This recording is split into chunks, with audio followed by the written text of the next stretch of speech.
Selamat datang kembali adik-adik di ibadah kita pada saat ini. Kakak yakin dan percaya adik-adik dalam keadaan sehat, kuat, dan tetap sukacita di dalam Tuhan Yesus.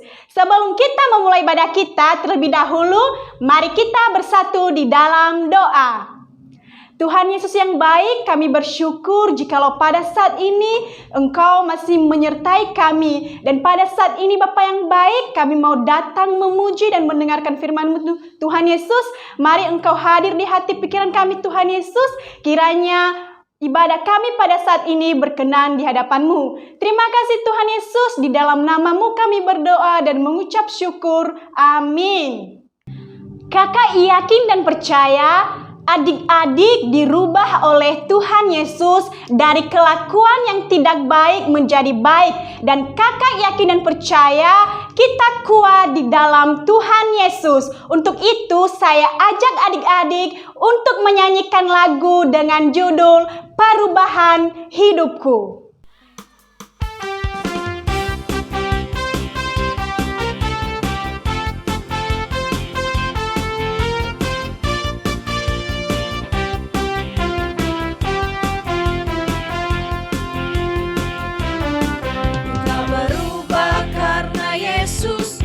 Jadi hebat karena Dia.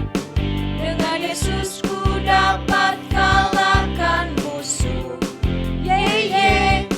Telah ku tinggalkan hidup lama, kini ku menjadi baru, dan aku jadi kuat selama-lamanya. Telah berubah karena Yesus, ku jadi hebat karena Dia. Dengan Yesus ku dapat kalahkan musuh.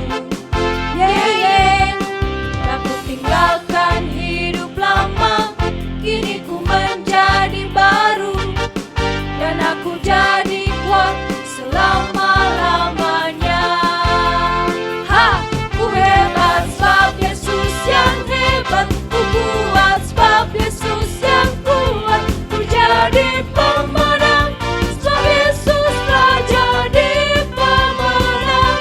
Ku hebat sebab Yesus yang hebat, ku kuat sebab Yesus yang kuat, ku jadi pemenang sebab Yesus telah jadi pemenang.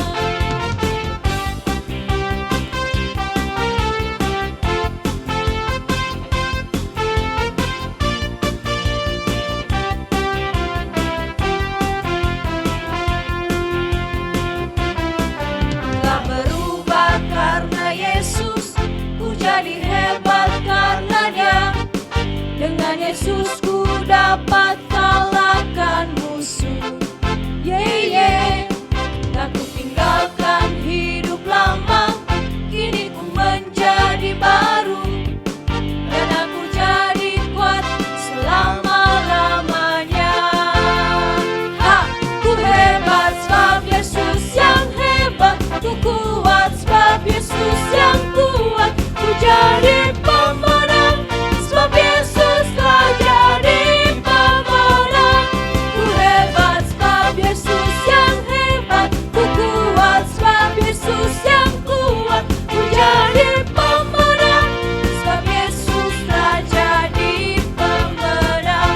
Ku hebat sebab Yesus yang hebat, ku kuat sebab Yesus yang kuat, ku jadi pemenang sebab Yesus telah jadi pemenang.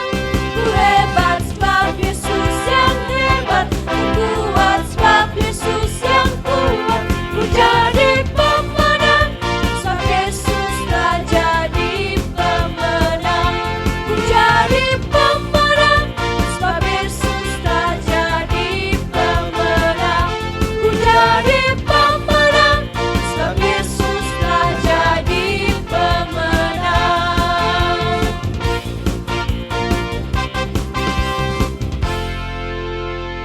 Hore! Kita kuat, kita hebat, dan kita jadi pemenang oleh karena Kristus Yesus. Sebelum kita mendengarkan firman Tuhan, mari kita menyanyikan lagu dengan judul Ku Dicipta Mulia.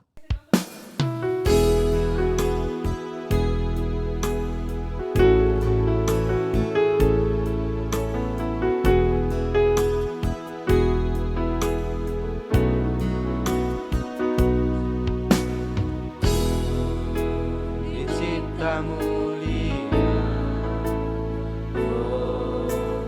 dalam gambar dan rupanya, bukan kesalahan ataupun kebetulan. Ku dirancang tujuan Tuhan.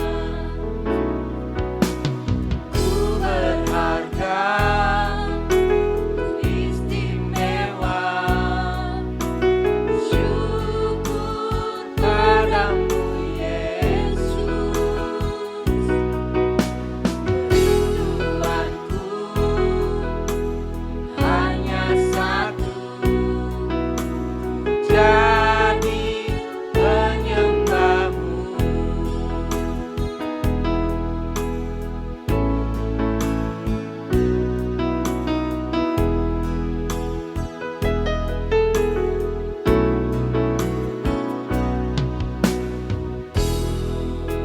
Dicipta mulia,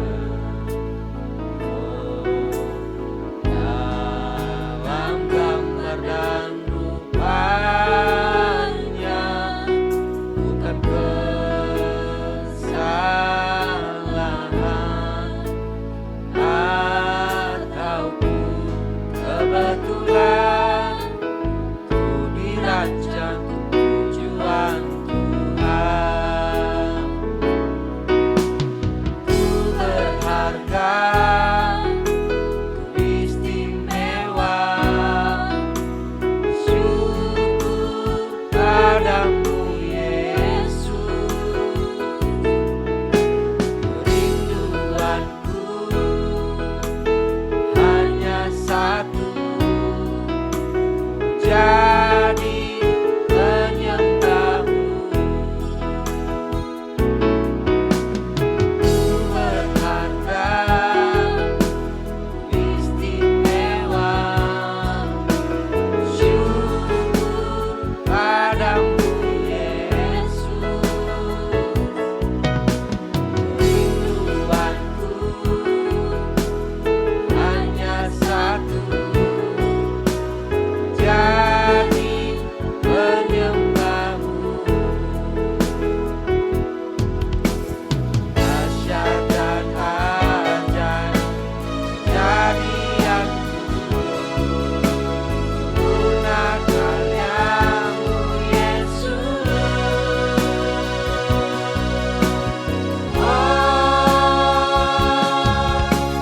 Ku berharga, ku istimewa. Syukur padamu Yesus. Rinduanku hanya satu, jadi penyembahmu. Jadi penyembahmu. Jadi penyembahmu.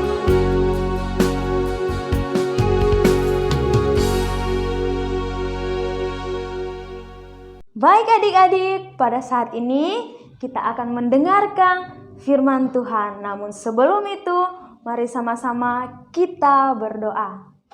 Tuhan Yesus, pada saat ini kami anak-anak-Mu akan mendengarkan firman Tuhan.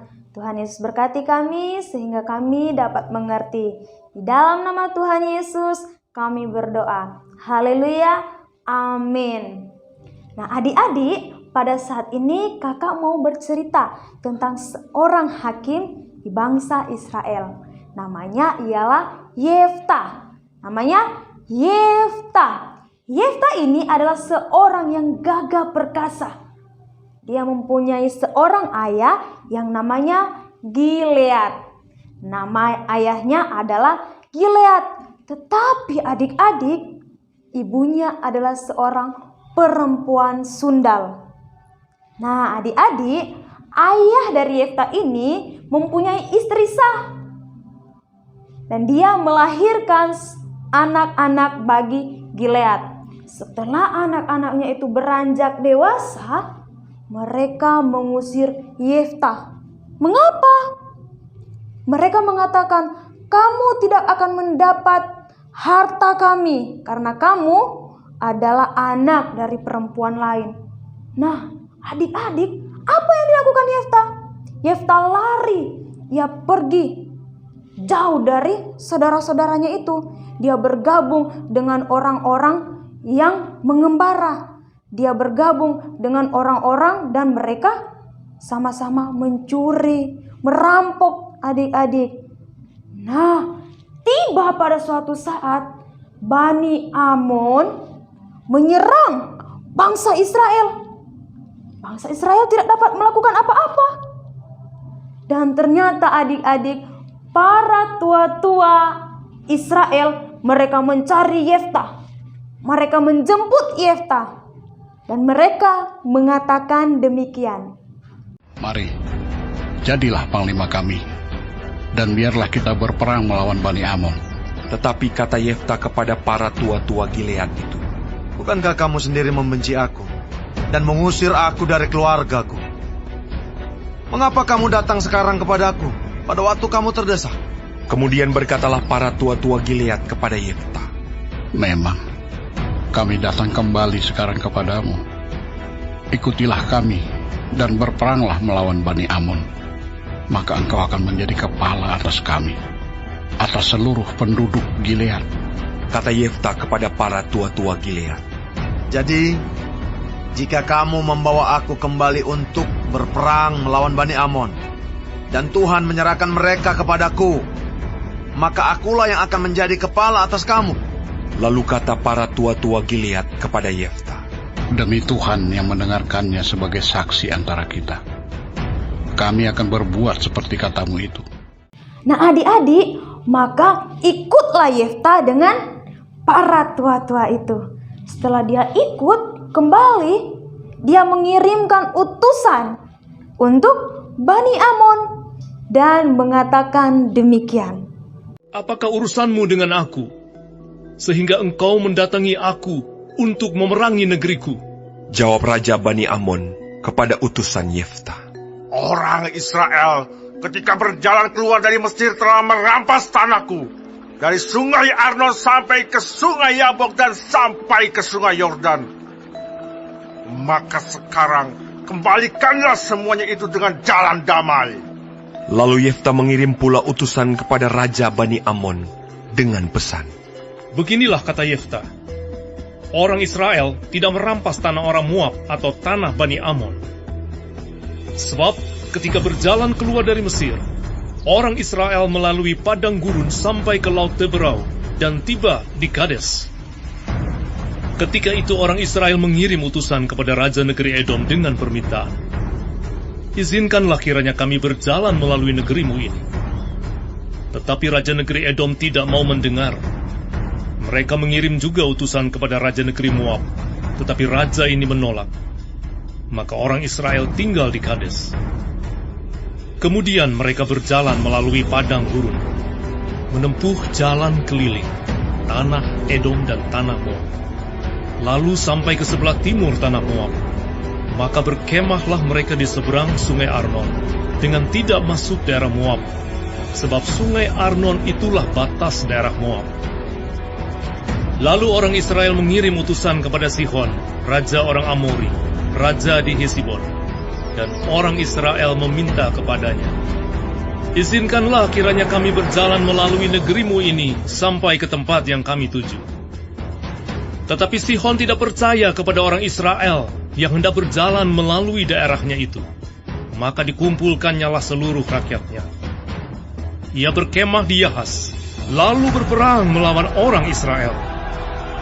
Tetapi Tuhan Allah Israel menyerahkan Sihon dengan seluruh rakyatnya ke dalam tangan orang Israel, dan mereka dikalahkan, sehingga orang Israel menduduki seluruh negeri kepunyaan orang Amori, penduduk negeri itu.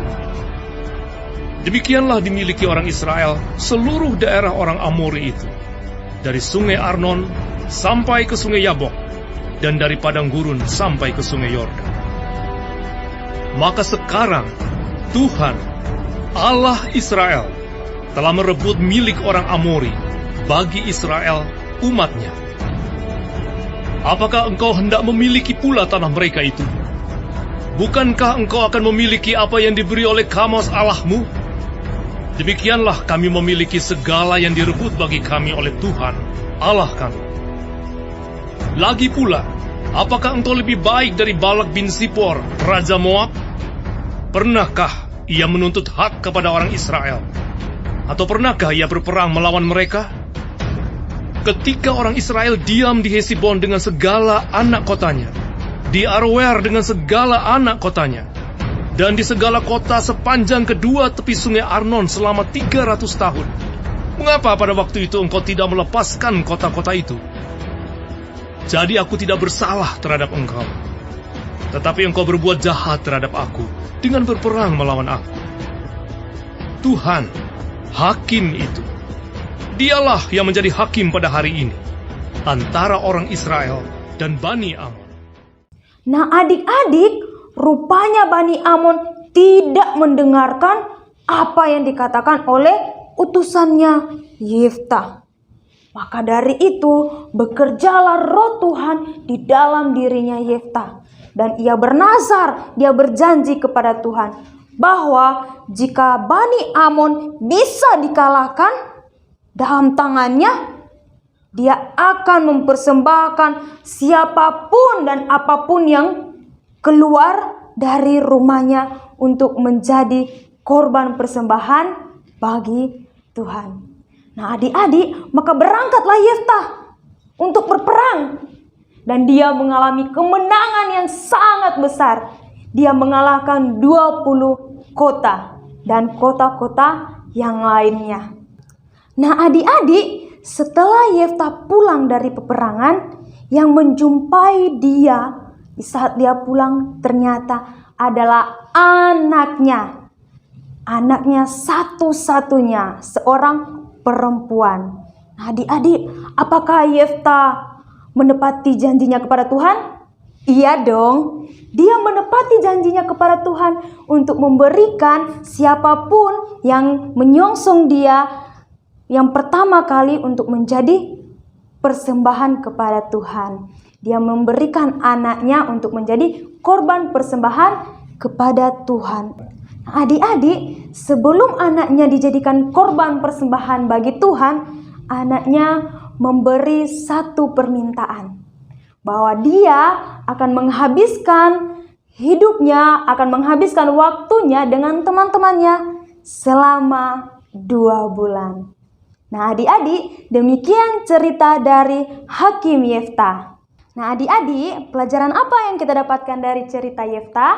Nah yang pertama, kita tidak boleh membalas kejahatan dengan kejahatan. Mengapa kakak katakan demikian? Karena kita belajar dari Yeftah. Dia dimusuhi oleh saudara-saudaranya, tetapi dia tidak membalas. Dia kembali kepada saudaranya dan kepada bangsanya. Nah, pelajaran yang kedua adalah jika kita telah berjanji kepada teman-teman, kepada orang tua, bahkan berjanji kepada Tuhan, maka kita harus menepatinya. Baik, cerita kita sampai di sini. Mari kita berdoa. Tuhan Yesus, terima kasih kami telah mendengarkan cerita firman Tuhan. Biarlah dari cerita ini kami anak-anak-Mu bisa berubah dan kami bisa menjadi seperti Yeftah.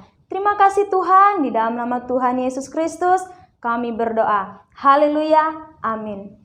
Sekian ibadah kita pada hari ini, sampai jumpa di ibadah minggu depan. Bye-bye.